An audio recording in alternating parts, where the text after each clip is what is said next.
Yo, it's DJ Basha, Shutdown Sheffield. We got a man like TeeDee. What you telling me, G? You good, yeah? Listen, we're getting active, you know what I'm saying? We've got a man like Mace Hancock backstage. We're getting it cracking. Sheffield, my hometown, we're going to show everyone what's what, you know what I'm saying?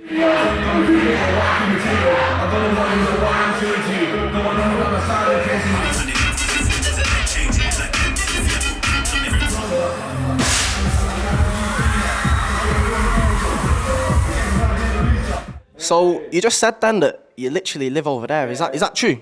Yeah, so what it is, basically, my ends is Parsons Cross, that's where I'm from, born and bred there. Nah, we're in the town centre now, yeah, so basically, my area is Parsons Cross, that's where all my family live, that's where I've grown up, that's where all my boys are, literally everywhere, they're all there, yeah. But obviously, since all this started happening to me and that, I had to like, just get away somewhere a bit more private in it, so I literally just live in town, so I'm literally just a stone throw away from here, but obviously I always go back to my end show love, you know what I'm saying, so. So if you got a nice little AP, maybe a little penthouse. Yes, nice little AP with a cheeky view, so you know when birds come around, open curtains, go on, look at that, baby. You know So Mace was chatting about the girls before, and he says he's not settling down just yet. Is that the same for you?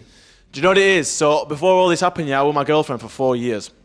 And I was in my comfort zone and I was constantly in that cycle of just staying at hers, chilling in bed, watching films all day. And then one day I turned, can I swear? Of course you can. Yeah, so then I turned around one day, I said, fuck this. I said, I'm fucking it off. So then I basically like broke up with her and I was proper upset, yeah, for like ages, and I'm still a bit upset now. You're all yeah, right, nah, I'm just all right, you know what I'm saying? Obviously, I'm here tonight, it's going to take my mind off it, but nah, like I said, I had to do that just to break out of my comfort zone, to just push myself to go harder. And then next thing you know, as soon as I broke up with her, a month later, I've ended up signing a deal, doing all these shows, TikTok's blowing up, all this mad shit. So for now, I'm just a lone sailor, you get me? But obviously, you never know what happens. I might end up meeting a bad bee soon, but it's just one of them, innit? Just have to see what happens, you get me? A bad bee, you know. Yeah, I mean, you know what I'm saying? But I've got high standards now, bro, you get me? What's your type then?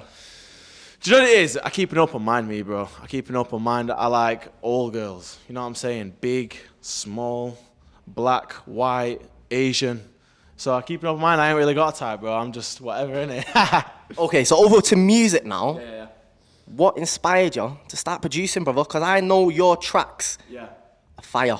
Yeah. So what inspired you to start producing? So I'll be honest, yeah, like literally all my life, since from being a little kid, I just remember my dad just playing music like through his car, just hella loud and that, and like bassline niche, obviously, because that's Sheffield, innit, niche. So literally bassline is part of our culture and dance music and all that stuff. Like literally, my dad going niche, and literally my mum and like everyone on my road. In summertime, if you go in my estate, you literally every couple gardens there's a garden party and everyone's playing niche bassline. Like that's just how it is, you know what I'm saying? So I grew up around that culture, and then basically what ended up happening is I started like playing guitar when I was like 9, but then I realised that I went On the Ed Sheeran one, yeah. like, on the Ed Sheeran one, you know what I'm saying? I run a little Ed Sheeran one, but I always had the love for like electronic music and like rap and hip hop and that. But obviously my mum bought me a guitar for Christmas, so I just carried on playing it. But literally, as soon as I picked it up, I was never good at anything else. You see all my boys in that, yeah? They were all like going skate park on BMXs and that, fucking, or being little bastards, like doing shit like that. Well, I weren't really like that, and I weren't really good at anything else. So when I were at home on my guitar, like, I literally just stayed in there, and because of the love of the music, I was doing it hours and hours and hours on end. And then what happened is it got to a point where I was that good, but nothing was going, it weren't going anywhere. And then one time I seen this guy like pressing his buttons on. How long ago was this? I was about 11 at this time. So you started producing from 11 years old? Yeah, I started producing Okay, when now. I was 11, So how old are you now? How long you been doing producing for? So I'm 20 now, so I've been producing like 9 years now. So you seen a guy on Facebook? So I seen a guy on Facebook pressing these buttons. I basically begged my mum to get me one. But obviously my mum's we didn't have much money, so she ended up getting me like this second-hand one. It was a bit broken and that, and then I had to borrow my nana's laptop, just some old rusty laptop. And then I just started making beats from there, basically. Yeah, making like bassline and grime back then.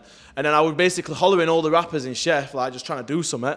And then it just went from there, and then one time I made beats for this guy called Blues, yeah, and he had like this performance on, and he was like, yo, can you DJ? I'm like, yeah, of course I can. Bearing in mind, I've never DJed in my life. So I basically got my dad to pass me all these bassline CDs that he had.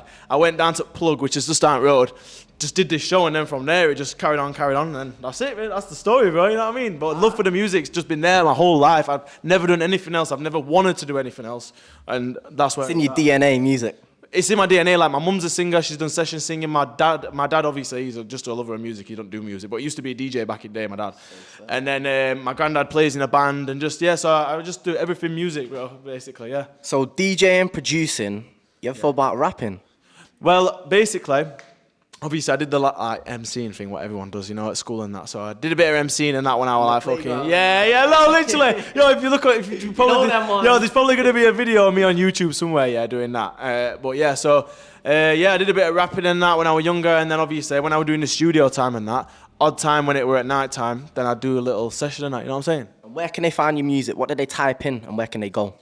So I've got a lot of unofficial, unreleased stuff like on YouTube and that. So if you just type in TeeDee on YouTube, loads of stuff will come up. But I've got 2 main singles out at the moment. I've got Love Me, and then I've got Mad at Me, what I did with Silky. So that's a banger as well. That got into the charts and that. So we got it banging like that. And then I've got a tune coming out with RM and Jay Fader who's performing as well tonight. Yeah, bro. That's a banger, bro. I'll show you a video after this. It's mad thing. So yeah, exclusives. Yeah, literally. So yeah, man, I've got a couple of tunes and that. But literally just type in TeeDee, TeeDee, because people just type in TeeDee and then no comes up. TeeDee. Don't know. TeeDee, Shutdown Sheffield. Yeah. Bow.